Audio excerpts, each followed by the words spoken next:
الحمد لله الحمد لله وكفى وسلام على عباده الذين اصطفى أما بعد فأعوذ بالله من الشيطان الرجيم بسم الله الرحمن الرحيم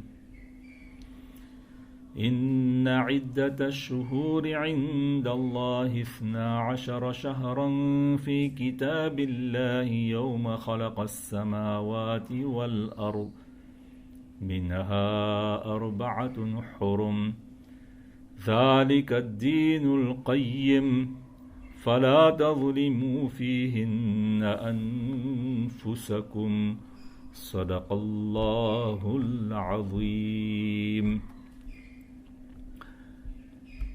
Remercions Allah tabarak wa ta'ala, le clément, le miséricordieux, de nous avoir donné le tawfiq, l'envie, le désir de venir à la madrasa après une longue vacance d'1 mois, du mois de janvier, et de reprendre les cours pour s'instruire, pour s'éduquer, pour améliorer notre condition religieuse et devenir un être humain apprécié, aimé par notre Créateur, Allah subhanahu wa ta'ala.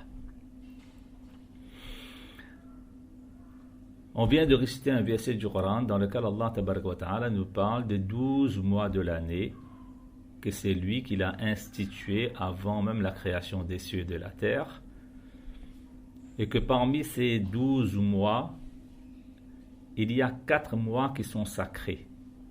Et parmi ces 4 mois, eh bien, figure le mois de Rajab.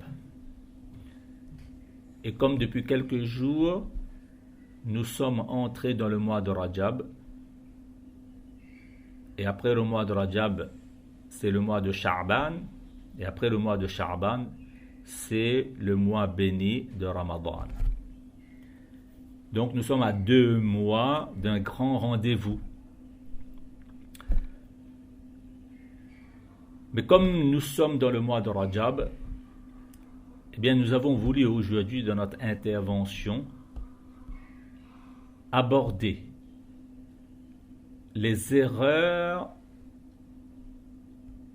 que les gens, hommes ou femmes, musulmans et musulmanes, font durant le mois de Rajab, que ce soit ici à La Réunion ou ailleurs, pour qu'on soit au courant de ces erreurs et qu'on les évite, Inch'Allah. Tout d'abord, il faut comprendre que l'islam est une religion instituée et non pas inventée. Dans le Coran, Allah tabaraka wa ta'ala précise Shara'a lakum min ad-din. C'est Allah qui a institué le din, la religion de l'islam pour chacun d'entre nous. Donc, comme cette religion vient de la part d'Allah Ta'ala, par l'intermédiaire de notre prophète Muhammad Mustafa wa Mujtaba sallallahu alayhi wa sallam, eh bien nous n'avons plus rien à retirer, nous n'avons plus rien à rajouter. Donc en un mot, on n'a plus rien à inventer, à innover. Parce que vous savez, malheureusement, même les hadiths du prophète sallallahu alayhi wa sallam ont été inventés par certaines personnes, parfois de bonne foi, parfois de mauvaise foi. Les gens ont inventé des hadiths du prophète sallallahu alayhi wa sallam, parfois bonne foi, pour encourager les gens à pratiquer le dîn davantage, mais ils ont inventé des vertus, des mérites de telle ou de telle action. Et il y a d'autres qui ont inventé des hadiths pour égarer même les gens, pour dévier les gens du droit chemin. Et bien vous savez que soit lorsqu'on invente un hadith, on est en train de mentir au sujet du prophète sallallahu alayhi wa sallam. Mais c'est grave. Même si on a une bonne intention, mais cette bonne intention ne va pas rendre notre action louable. Voilà pourquoi il y a ce qu'on appelle les spécialistes en hadith, les muhaddithin. Ils ont fait un travail colossal, jour et nuit, pendant des années et des années, à purifier, à épurer les hadiths de toute innovation, de toute invention des hommes.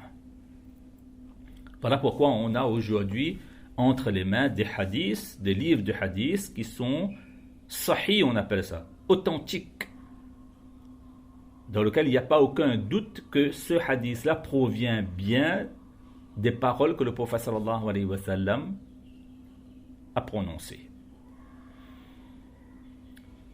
Après, il n'y a pas seulement Bukhari, il y a d'autres livres qui ont été écrits par des grands savants de l'islam. Ben, alhamdulillah, exempt ou encore purifié de tout hadith inventé, qu'on appelle mawdu'u dans l'étymologie islamique. Même dans le Coran, lorsque les Mécois prétendaient que le prophète sallallahu alayhi wa sallam était en train d'inventer des versets du Coran, des lois islamiques, mais à chaque fois qu'ils prétendaient que le prophète sallallahu alayhi wa sallam était en train d'inventer, eh bien Allah tabaraka wa ta'ala intervient dans le Coran en disant Am yaquluna iftara. Est-ce que ces gens-là prétendent que le prophète sallallahu alayhi wa sallam est en train d'inventer une religion? Pas du tout. Parce que si le prophète sallallahu alayhi wa sallam aurait inventé cette religion de l'islam là, bien Allah ta'ala lui-même il dit dans ce sens, je me serais vengé, je l'aurais pris avec ma main droite et j'aurais égorgé comme on égorge un animal. Comme quoi, inventer les choses de la religion, mais c'est quelque chose qui est très très grave. Mais malheureusement, eh bien, pour le mois de Rajab, ben, il y a certains, bonne foi ou mauvaise foi, qui ont inventé et qui ont prétendu tel mérite pour telle ou telle action, alors que ce sont des choses infondées et qui ne sont pas prouvées dans l'islam. À propos du mois de Rajab, il y a un hadith qui est authentique, où il est rapporté que lorsque le prophète sallallahu alayhi wa sallam voyait le croissant lunaire de Rajab, la nouvelle lune, eh bien le prophète sallallahu alayhi wa sallam avait l'habitude de lire un doua. Allahumma barik lana fi Rajab wa Sha'ban wa ballighna Ramadan. Ça c'est une sunnah, ça c'est institué. C'est-à-dire de lire ce doua-là au début du mois de Rajab. Et si on a oublié de lire, ben on peut lire au cours du mois aussi. Qui signifie que, oh Allah, déverse ta bénédiction en notre faveur dans le mois de Rajab et Sha'ban et fais-nous parvenir atteindre le mois de Ramadan. Donc dans le mois de Rajab et Sha'ban, dans les 2 mois qui précèdent le mois de Ramadan, mais la baraka. Et fais-nous parvenir, c'est-à-dire donne-nous une durée de vie qui nous permet d'atteindre le mois de Ramadan. Et on arrive à obtenir les mérites, les vertus qu'il y a dans le mois de Ramadan. Bien, en lisant ce doigt, le prophète sallallahu alayhi wa sallam, eh bien, voulait nous faire comprendre qu'on doit souhaiter la venue du mois de Ramadan. Donc faire ce doigt-là au début du mois de Rajab ou bien au cours du mois de Rajab, eh bien alors à ce moment-là, ça c'est institué, ça c'est une sunna même, et recommandé donc par nos ulama. Mais à part ce doigt, eh bien il n'y a rien au cours du mois de Rajab qui a été institué par le prophète sallallahu alayhi wa sallam, ni dans le Coran, ni dans les hadiths. ni par Allah Ta'ala, ni par Rasulullah sallallahu alayhi wa sallam. Eh bien, nous allons voir ces erreurs-là, les unes après les autres. Par exemple, il y a une erreur, mais c'est une erreur, je veux dire, historique. Ce qu'on croit avec certitude que durant le mois de Rajab, eh bien, il y a eu un grand événement qu'on appelle le Mi'raj du prophète sallallahu alayhi wa sallam. Le Mi'raj du prophète sallallahu alayhi wa sallam, l'ascension nocturne du prophète sallallahu alayhi wa sallam, était un événement grandiose. C'est quelque chose, c'est un miracle même du prophète sallallahu alayhi wa sallam. Mais on a l'habitude de croire qu'au cours de ce 27e Rajab, comme le prophète sallallahu alayhi wa sallam, il a effectué ce voyage extraordinaire et miraculeux, eh bien, on doit passer cette nuit-là dans le ibadat d'Allah tabaraka wa ta'ala. Et il y a des gens qui sont jusqu'à aller dire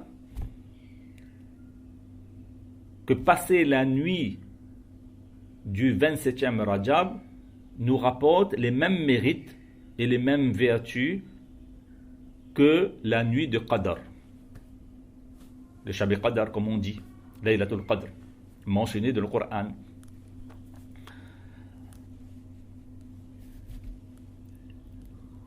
Et un grand savant de l'islam, Mufti Taqi Usmani, rahmatullah alayhi, lui, il dit dans ce sens que j'ai même vu écrit dans un livre que la nuit du 27e Rajab est plus vertueuse et plus méritoire que la nuit de Laylatul Qadr. Astaghfirullah. Vous voyez, parfois il y a des paroles, qui ont été tenues, ou bien des écrits dans des ouvrages qui sont sans fondement et qui ne tiennent pas la route, comme on dit. Ça, c'est la première erreur, de croire que c'est une nuit au cours duquel on doit passer en ibadat et en adoration, comme le Laylatul Qadr.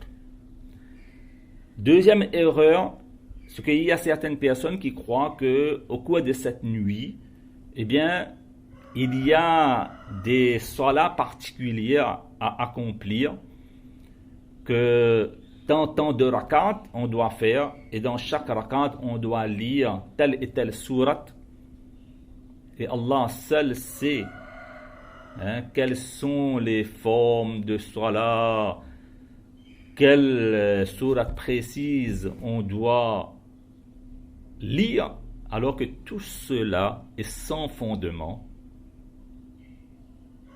et n'a pas de place dans la charia et dans l'islam. Premièrement, ce qu'il faut comprendre, c'est que le 27e Rajab, il n'y a pas de certitude sur la date précise de Mi'raj du prophète sallallahu alayhi wa sallam, de l'ascension nocturne. C'est sûr que le prophète sallallahu alayhi wa sallam, il a fait cette ascension-là. Mais à propos de la date précise, est-ce que c'est bien le 27e Rajab? Eh bien, c'est la date la plus connue, la plus célèbre,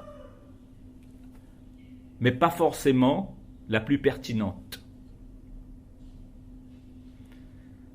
Parce qu'il y a d'autres savants de l'islam qui disent en ce sens que le prophète sallallahu alayhi wa sallam a effectué ce voyage extraordinaire de Mi'raj pendant le mois de Rabiul Awwal. Il y a d'autres qui ont dit que non, c'était dans le mois de Rajab. Et il y a d'autres avis aussi qui disent en ce sens que ce n'est ni Rabiul Awwal ni Rajab, mais dans d'autres mois de l'année. Voilà pourquoi on ne peut pas dire avec certitude qu'au cours de quelle nuit cet événement-là a eu lieu. Je dis bien avec certitude.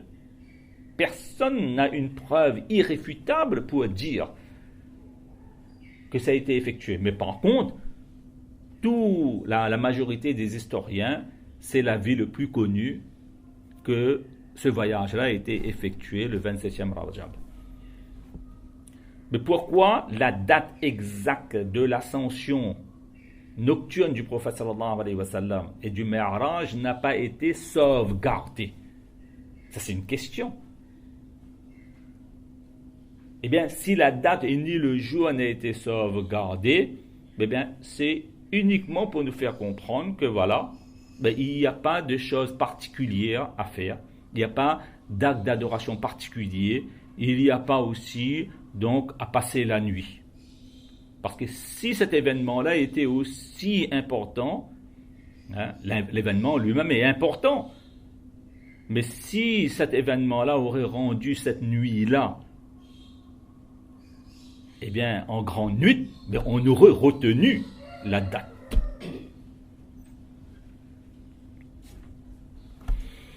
Et même si on suppose on admet que le prophète sallallahu alayhi wa sallam, il a fait le Mi'raj le 27e Rajab. Parce que c'est la vie le plus célèbre, le plus connu.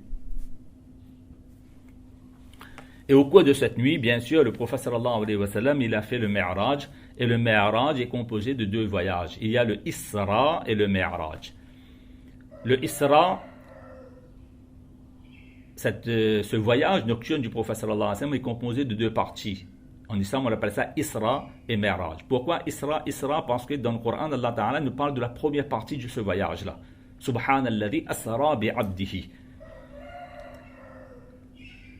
C'est-à-dire de Makkah jusqu'à Baytul Maqdis, ce voyage-là est rapporté dans le Coran. Par contre, le voyage que le prophète sallallahu alayhi wa sallam, deuxième partie de ce voyage-là qu'on appelle le Mi'raj, où le prophète sallallahu alayhi wa sallam a fait l'ascension vers les cieux. Il est parti visiter chaque cieux, il s'est rendu même jusqu'à le trône d'Allah tabaraka wa ta'ala, il a dépassé même le lotus de la limite qu'on appelle le Sidratul Muntaha. Il a visité même le paradis et l'enfer. Eh bien, ça, cette deuxième partie du voyage-là, eh bien, est rapportée dans les hadiths du prophète sallallahu alayhi wa sallam.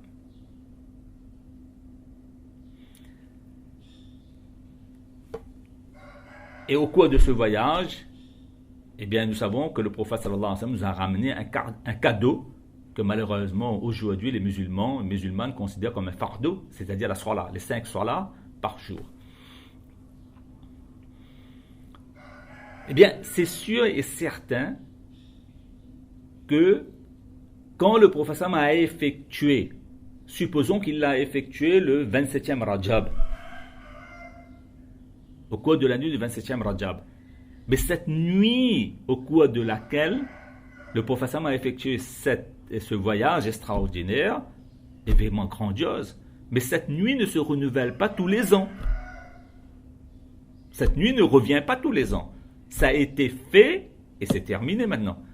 Par contre, il y a d'autres nuits qu'on appelle Shab Barat, Shab Qadr, le Laylatul Qadr, Laylatul Barat, la nuit du 15e Sha'ban,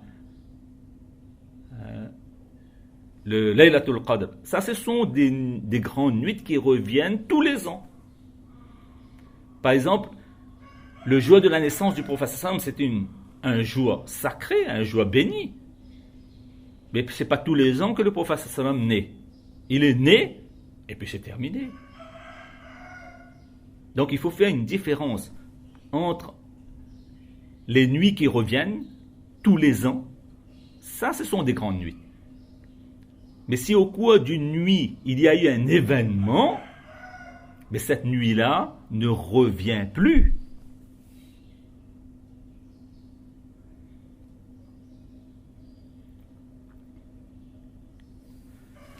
Et puis, il y a une autre précision à apporter à propos de cette nuit-là, pour clarifier ce qu'on est en train de dire là.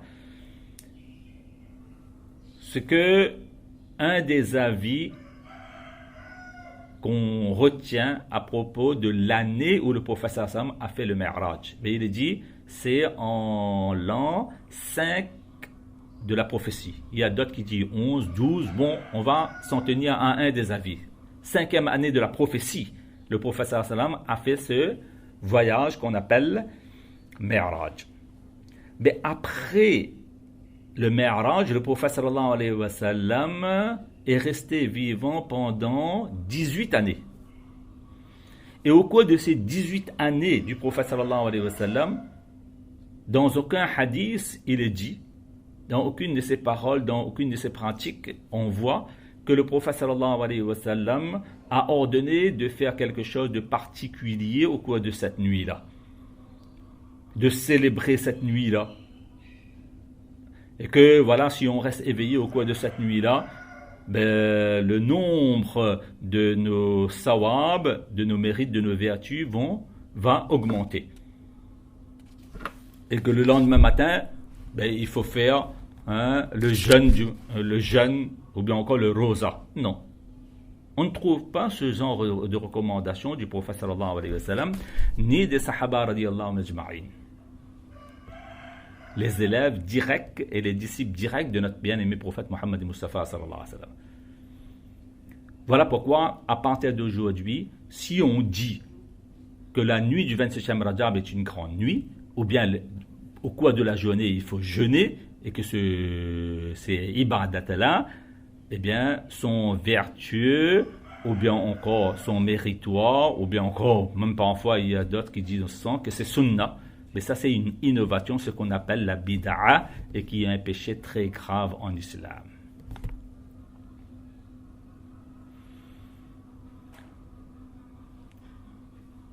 Ça, c'est exactement comme...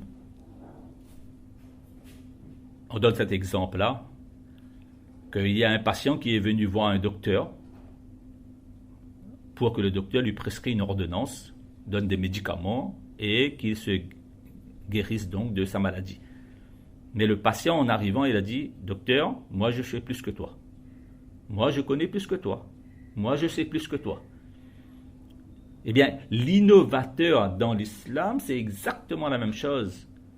Lorsqu'il invente quelque chose de la religion, il est en train de prétendre que ya Allah et ya Rasulallah, je connais plus que vous. C'est-à-dire, il veut être calife à la place du calife. Et ça, c'est dangereux. Voilà pourquoi Allah tabaraka wa ta'ala, le prophète sallallahu alayhi wa sallam, les sahaba et les disciples des sahaba qu'on appelle les tabi'in, eh bien, ils savent mieux que nous et ils comprennent la religion mieux que nous et ils ont appliqué la religion beaucoup mieux que nous.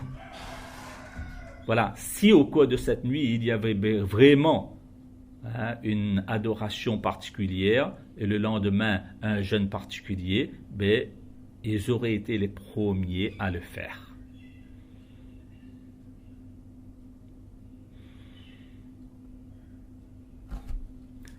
Omar radiyallahu ta'ala anhu, après la mort du prophète sallam, lorsqu'il a été élu calife,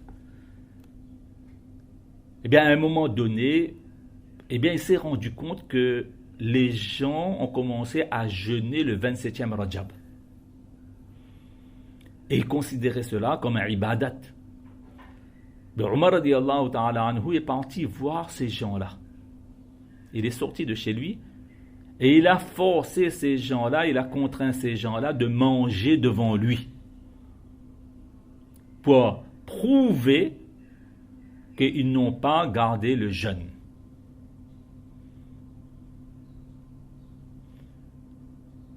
Afin que les gens ne comprennent pas qu'on n'a pas le droit, afin que les gens comprennent, qu'on n'a pas le droit de rajouter quoi que ce soit. Il n'y a aucune recommandation. Oui, bien sûr, si une personne il a l'habitude de jeûner un lundi, le lundi et le jeudi, et que le 27e Rajab tombe soit un lundi, soit un jeudi. Mais là, on fait le 27e Rajab le jeûne, pas en tant que 27e Rajab, mais en tant que lundi ou jeudi. Parce qu'on a l'habitude de jeûner. Bien là, il n'y a aucun problème.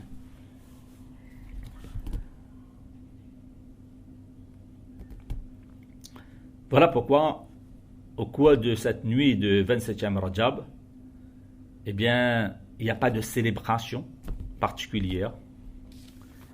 Il n'y a pas aussi d'adoration particulière, il n'y a pas de tradition particulière, il n'y a pas de passion particulière à manifester, pas d'émotion à éprouver. Par contre, la chose qu'on peut dire, une commémoration, c'est-à-dire un tadhkir, c'est-à-dire rassembler les gens pour rappeler les gens ce voyage fabuleux, miraculeux, extraordinaire du prophète sallallahu alayhi wa sallam, lorsqu'on vit dans une société là où on est de plus en plus matérialiste et où on est en train de perdre le nom concernant la spiritualité. Mais pour ramener, attiser ou encore développer l'importance du prophète sallallahu alayhi wa sallam, entretenir cette importance-là dans le cœur des gens et renforcer même l'importance du prophète sallallahu dans le cœur des gens. Eh bien, si on organise parfois des programmes au cours du mois de Rajab, pas forcément le 27e Rajab, d'accord?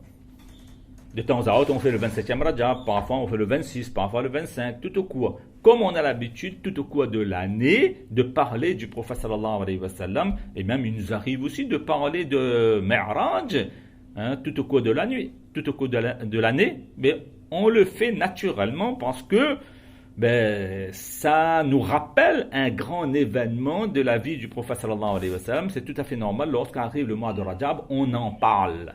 Exactement, lorsqu'arrive le mois de Rabiul Awwal, on parle de la naissance du prophète sallallahu alayhi wa sallam, ou même encore du hijrat du prophète sallallahu alayhi wa sallam, ou encore de la mort du prophète sallallahu alayhi wa sallam, parce que ces trois événements ont eu lieu pendant le mois de Rabiul Awwal. Mais ça, c'est quelque chose qui est naturel, ça. Dans le Coran, même Allah Ta'ala, il dit à Moussa alayhi salatu wa sallam, وَذَكِّرْهُمْ بِأَيَّامِ اللَّهِ. Rappelle à ton peuple les événements grandioses qu'ils ont vécus de la part d'Allah Tabaraka wa Ta'ala au cours de leur histoire. Donc ça, c'est normal qu'on parle pour rappeler les gens. Notre intention, c'est pas de rajouter quelque chose là, c'est de rappeler les gens, de faire prendre conscience les gens à partir donc de nos discours, de nos cours, etc., mais de l'importance du prophète sallallahu alayhi wa sallam. Eh bien ça, il n'y a aucun problème, mais il ne faut pas fixer de date. On peut le faire, parce que ce qu'il faut bien comprendre là, eh bien le din, c'est quoi? Le din, en résumé, c'est ittiba', c'est-à-dire l'obéissance à Allah Ta'ala selon les enseignements de Rasulullah sallallahu alayhi wa sallam. C'est ça qu'on appelle la religion. La religion n'est pas suivre les traditions ou encore assouvir nos passions, nos émotions, nos sentiments, notre imagination. C'est pas ça din. C'est se soumettre à la révélation divine qui s'est faite sur la poitrine de Rasulullah sallallahu alayhi wa sallam. C'est l'ordre d'Allah, c'est la recommandation du prophète sallallahu alayhi wa sallam qui sont importantes. C'est pas le geste, c'est pas l'action elle-même. Quand le prophète sallallahu alayhi wa sallam nous ordonne de jeûner, eh bien on jeûne. Le jour, il va nous demander de ne pas jeûner. Ici, on ne va pas jeûner. Par exemple, il nous a interdit de jeûner pendant les jours de Eid, les jours de fête. Mais là, si une personne va jeûner, il est en train de faire ibadat là. Mais comme le professeur m'a interdit de jeûner un jour de fête, mais il est en train de commettre un péché. Même la salat aussi, quand le professeur sallam nous demande de faire la salat, on fait. Mais quand il nous demande de ne pas faire, on ne fait pas. Pourtant, c'est salat, c'est ibadat. Par exemple, aux 3 heures de la journée, au lever, au zénith et au coucher. Si là on fait la salat, c'est un péché. C'est une désobéissance. Donc, ce n'est pas l'action elle-même qui a de l'importance. Mais que dans cette action-là, il y a la soumission aux ordres d'Allah selon les enseignements du prophète sallam. Voilà ce qu'on appelle donc le din d'Allah subhanahu wa ta'ala. Et puis, je ne sais pas ici à La Réunion, mais dans d'autres régions de la planète, dans d'autres pays, eh bien, au cours du mois de Rajab, il y a une autre tradition, on va dire, ce n'est pas une action religieuse, qu'on a l'habitude d'égorger un animal, un gros, un petit, exactement comme le jour de Eid al-Adha. Sacrifice d'un animal, et là on partage tout le monde, partager les gens, ça c'est une bonne chose, la solidarité, le partage, etc., c'est recommandé en islam. Mais dire que voilà, durant le 27e Rajab ou bien au cours du mois de Rajab, eh bien l'islam a institué l'égorgement d'un animal, le sacrifice d'un animal. Ça, c'est infondé, ça, c'est incorrect.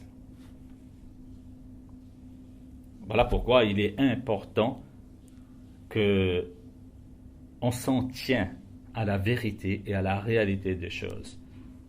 Il faut être chercheur de vérité et non pas chercheur de fausseté en matière de religion.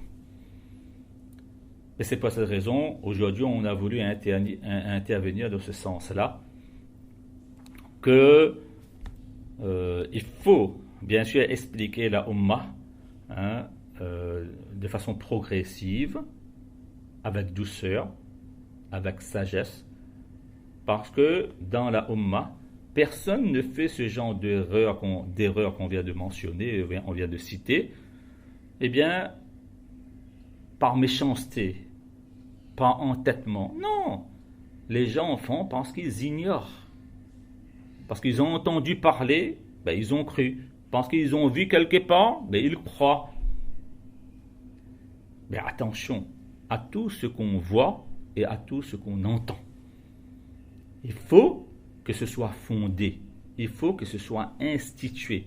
Là, à ce moment-là, on applique.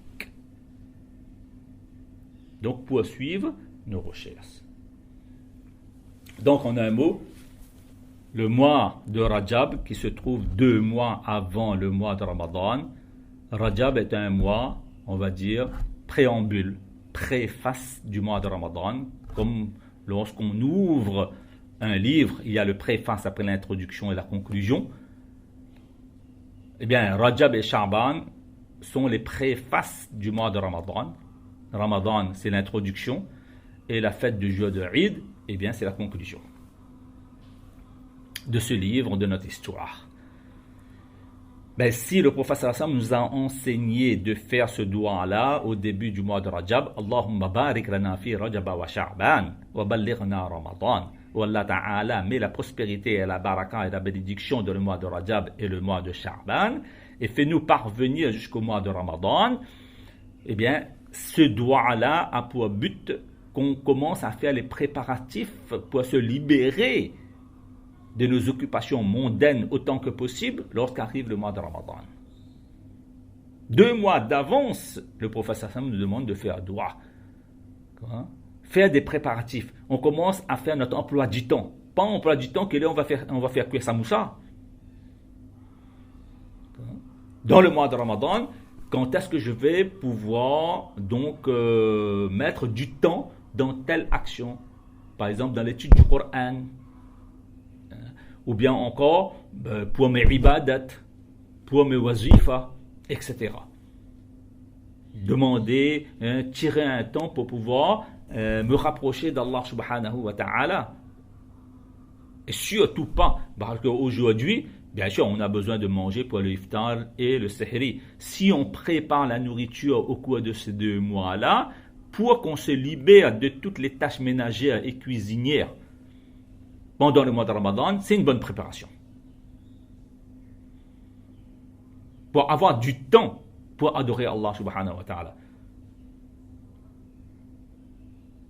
Mais, si c'est pourquoi, lorsque le mois de Ramadan arrive, eh bien à ce moment-là, c'est là que nos cuisines sont beaucoup plus animées ou bien encore éclairées. Ben là, c'est pas une préparation là. Le but n'est pas de rompre le jeûne.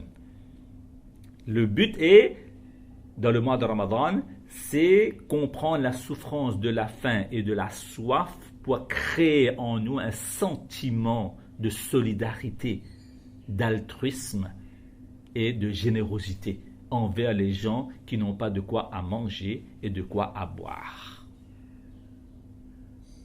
Si on arrive à créer, à faire naître en nous ce sentiment de générosité envers ceux qui souffrent, qui sont dans le besoin et dans la nécessité, nous pouvons dire que nous avons gagné notre mois de Ramadan. C'est-à-dire, si on jeûne, c'est pour améliorer notre intérieur et notre condition religieuse. Donc, Allah tabaraka wa ta'ala accorde à chacun d'entre nous le tawfiq de comprendre et surtout de transmettre aussi Donc, à ceux qui ne sont pas au courant, qui ne sont pas informés, mais avec, comme on l'a dit, pas avec brutalité, avec sagesse, avec douceur et de façon progressive. Wa akhiru da'wana anil hamdulillah rabbil alamin.